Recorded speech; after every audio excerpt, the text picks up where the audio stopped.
Welcome back my dear friends and students. स्वागत है आप सभी का आपके अपने यूट्यूब चैनल ऐसे एजुकेशन पॉइंट पर एक बार पुनः एक नई वीडियो के साथ। इस वीडियो में हम लोग देखेंगे पटवारी या कॉम्पिटिटिव एग्जाम से रिलेटेड जनरल जीके के और साइंस के क्वेश्चंस। तो चलिए ये बिना देर की ये वीडियो को स्टार्ट करते हैं।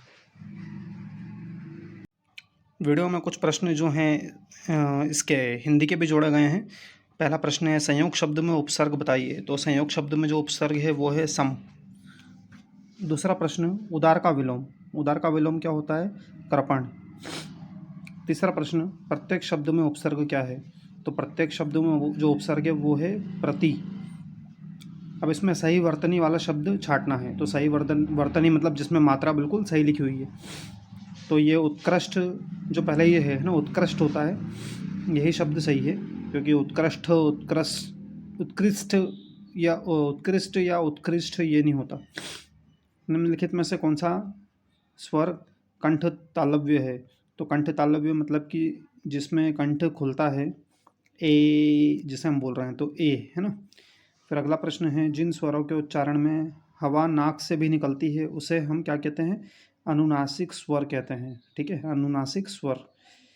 अब सही वर्तनी वाला शब्द, तो पदार्थ। देखिए इसमें क्या था कि पदार्थ के चार अलग अलग लिखे हुए थे। किसी पर द के ऊपर र की रप लगी हुई थी, किसी में द में आगे दा के आगे र की रप लगी हुई थी, किसी में प के ऊपर र की रप लगी हुई थी। पर सही वर्तनी वाला जो शब्द है वो है पदार्थ। देखिए प दा र की रप ऊपर है यहाँ पे और थ नीचे है, पदार्थ। ठीक है, तो ये वाला शब्द सही है। वर्तनी मतलब जिसमें मात्रा सही लगी हो। अब अगला प्रश्न है, ट वर्ग उच्चारण की दृष्टि में किस प्रकार की ध्वनि है? तो ट वर्ग जो है ये होते हैं मूर्धन्य, है ना, मूर्धन्य ध्वनि बोलते हैं इसको हम। अगला प्रश्न, छली, है ना, छली का विलोम। तो छली का विलोम जो होता है वो होता है निश्चल। ठीक है, छली का विलोम क्या होता है? निश्चल होता है। दाहिना हाथ होना, इसका अर्थ बताना है। तो दाहिना हाथ होना, जैसे एक पुत्र पिता के लिए दाहिना हाथ होता है, मतलब कि बहुत सहायक होना, किसी के पीछे चलने वाला। ठीक है, तो किसी के पीछे चलने वाले व्यक्ति को बोलते हैं अनुगामी। फिर अगला प्रश्न है, अनुगामी मतलब जो पीछे चलता है। फिर अगला प्रश्न है, अनंत का पर्यायवाची। तो अनंत का जो पर्यायवाची है वो है आकाश। समुद्र हो नहीं सकता, देव हो नहीं सकता, पर्वत हो नहीं सकते, तो आकाश। अनंत मतलब जिसका कोई अंत ना हो। तो आकाश का भी या आसमान का भी कोई अंत नहीं होता है।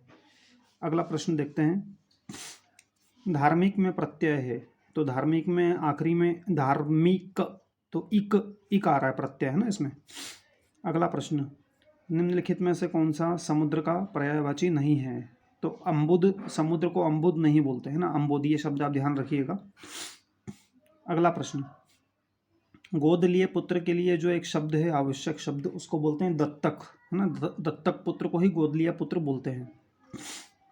अगला, जो निगाहों से परे हो, है ना, निगाहों से परे हो मतलब कि निगाहों से दूर हो, जिसको हम बोलते हैं परोक्ष। उज्जवल भविष्य की ओर बढ़ना, तो उज्जवल, है ना, भविष्य की ओर बढ़ना चाहिए। पौधन अन, तो पौधन अन में कौन सी स्वर संधि है? तो ये है अयादि स्वर संधि। अभिष्ट का संधि विच्छेद क्या होगा? तो अभि धन इष्ट। अब एक अभी में जो छोटी की मात्रा आएगी, फिर यहाँ पर ई आ जाएगा और आधा श और ट। फिर अगला प्रश्न है, ठीक है, अगला प्रश्न है, कला प्रवीण में कौन सा समास है? तो कला प्रवीण, है ना, तो कला प्रवीण में कौन सा समास है? तो इसमें है तत्पुरुष समास। क्योंकि प्रवीण तो है, तो किस चीज़ में प्रवीण है? कला में वो प्रवीण है, मतलब कला बहुत अच्छी है उसकी। ठीक है, तो द्वितीय पद प्रधान है इसके अंदर। जिस समास में द्वितीय पद प्रधान होता है उसे हम तत्पुरुष समास कहते हैं। अगला प्रश्न, श्रृंगार रस का स्थायी भाव। तो श्रृंगार रस का स्थायी भाव होता है रति, है ना। रौद्र रस का क्रोध होता है। ठीक है, अद्भुत रस का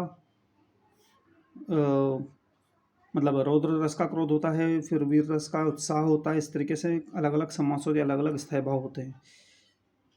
किस भाव की परिपक्व अवस्था को रस कहा जाता है? तो स्थायी भाव की, है ना। किसी भी रस का एक पर्टिकुलर स्थायी भाव होता है। ठीक है, अगला प्रश्न, जब किसी सामान्य बात का विशेष बात से तथा विशेष बात का तथा विशेष बात का सामान्य बात से समर्थन किया जाए तो वहाँ कौन सा अलंकार होगा? जब किसी सामान्य बात का विशेष बात से या फिर विशेष बात का सामान्य बात से समर्थन किया जाए तो वहाँ कौन सा अलंकार होगा? तो वहाँ होगा अर्थांतरन्यास अलंकार होगा। ठीक है। अगला, जेते तुम तारे तेते नभ में न तारे हैं, इसमें कौन सा अलंकार है? देखिए यहाँ पर आ रहा है जेते और उसकी समान ध्वनि वाला शब्द आ रहा है तेते, है ना। यहाँ पर आ रहा है जेते और वहाँ पर आ रहा है तेते। तो इस टाइप के समास जिसमें होमोनिम्स आते हैं या समान ध्वनि वाले शब्द आते हैं उसको हम बोलते हैं यमक अलंकार, है ना।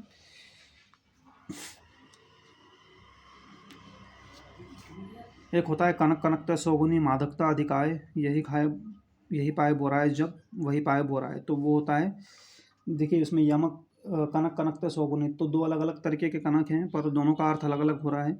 एक का अर्थ है सोना और दूसरे का अर्थ है धतूरा। तो वो वाला जो समास होता है वो होता है, हाँ, वो वाला जो अलंकार होता है वो होता है उपमा अलंकार। अगला प्रश्न, अब ये जीके से रिलेटेड प्रश्न है। राष्ट्रीय कृषि और ग्रामीण बैंक नाबार्ड के नए अध्यक्ष का नाम बताइए। तो इसके नए अध्यक्ष जो हैं उनका नाम है केवी शाजी। अगला प्रश्न, भारतीय ओलंपिक संघ आईओए की पहली महिला अध्यक्ष। तो आईओए भारतीय ओलंपिक संघ, है ना, इंडियन ओलंपिक एसोसिएशन। तो उनका नाम है पीटी उषा। अगला प्रश्न, भारत के नए उपचुनाव आयुक्त। तो यह है अजय भांडू, ठीक है, अजय भांड। अगला प्रश्न, एफआईसीसीआई के नए अध्यक्ष। तो ये हैं शुभ्रकांत पांडा।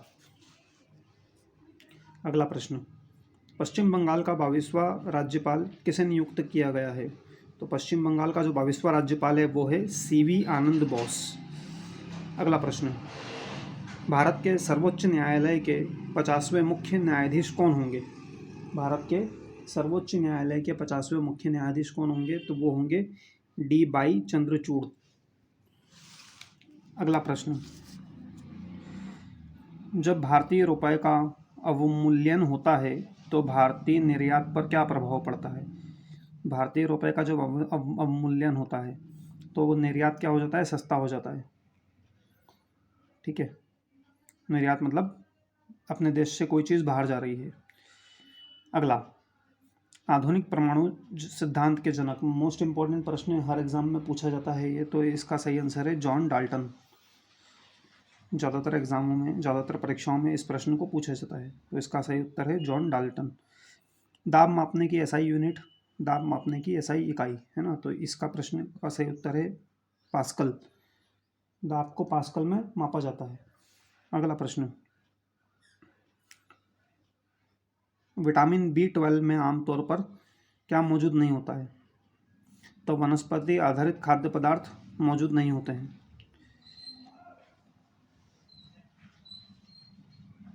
अगला प्रश्न, विजयनगर साम्राज्य की स्थापना किस वर्ष में हुई थी? तो इसका सही उत्तर है 1336 ईस्वी में। अब देखिए, कंप्यूटर को चालू करने और बंद करने, चालू करने और सिस्टम को पावर ऑफ करने की प्रक्रिया, तो इसको बोलते हैं बूटिंग। कंप्यूटर को चालू करने और सिस्टम को पावर ऑफ करने की प्रक्रिया, है ना। हम लोग देखते हैं जनरल यूज़ में, कंप्यूटर में ये वर्ड यूज़ में आता है। चंद्रमा या एक उपग्रह की कक्षा में पृथ्वी के निकटतम बिंदु को क्या कहते हैं? तो उसको बोलते हैं भू समीपक, है ना। ये भी इम्पोर्टेंट प्रश्न है। फिर सबसे बड़ा प्रश्न, एशिया की सबसे बड़ी खारे पानी की झील। तो एशिया की सबसे बड़ी खारे पानी की झील जो है वो है चिल्का झील। काफ़ी इम्पोर्टेंट प्रश्न है ना, हर एग्ज़ाम के लिए। अगला प्रश्न, कंप्यूटर स्क्रीन पर सभी प्रोग्रामों को मिनिमाइज़ करने और डेस्कटॉप को प्रदर्शित करने वाली शॉर्टकट की। तो ये है Windows+D। सारे प्रोग्राम को आप इस शॉर्टकट की के थ्रू मिनिमाइज़ कर सकते हैं। जो जो प्रोग्राम ओपन हैं इकट्ठा एक बार में सब मिनिमाइज़ हो जाएंगे, है ना, और डेस्कटॉप आपको दिखने लग जाएगा। अगला प्रश्न, डाउन सिंड्रोम एक रोग है जो बौद्धिक और शारीरिक कमजोरी दर्शाता है। अगला प्रश्न, राजस्थान में कौन सी नदी निकलती है? तो इस नदी का नाम है बनास। राजस्थान में से जो नदी निकलती है उसका नाम क्या है? बनास नदी। अगला प्रश्न, जराविक सात क्या है? तो यह है कृत्रिम हृदय। पित्त होता है, तो पित्त क्या होता है? पीले रंग का क्षारीय द्रव। पित्त स्त्रावित होता है, तो कहाँ होता है? यकृत में। यकृत या फिर लिवर में भविष्य के लिए भंडारित रहता है तो कौन सा विटामिन रहता है? ए। पित्त का पीएच मान पूछा है, तो पित्त का पीएच मान भी कई एग्जामों में पूछा गया है, जिसका पित्त का जो पीएच मान होता है ये होता है 7.7। कवकों का अध्ययन, तो कवकों के अध्ययन को बोलते हैं माइकोलॉजी। इंसुलिन की खोज किसने की थी? बेटिंग एवं बेस्ट ने, है ना। इंसुलिन शरीर में बनती है, कहाँ बनती है? अग्नाशय में। फिर अगला प्रश्न है डीएनए की खोज किसने की? तो ये है वाटसन एवं क्रिक ने। और ये किसी ने आपसे पूछा कि ऑक्सीजन की खोज किसने की, तो आप लिख सकते हैं श्लाइडेन एवं श्वान ने। हेजा के रोगाणुओं की खोज, तो ये किसने की थी? रॉबर्ट कोच ने। तो आज के लिए इतना काफ़ी है, अगले वीडियो में देखते हैं और कुछ इंपॉर्टेंट प्रश्न। Thank you. वीडियो अच्छा लगा हो तो वीडियो को लाइक और कमेंट और चैनल को सब्सक्राइब ज़रूर कीजिएगा।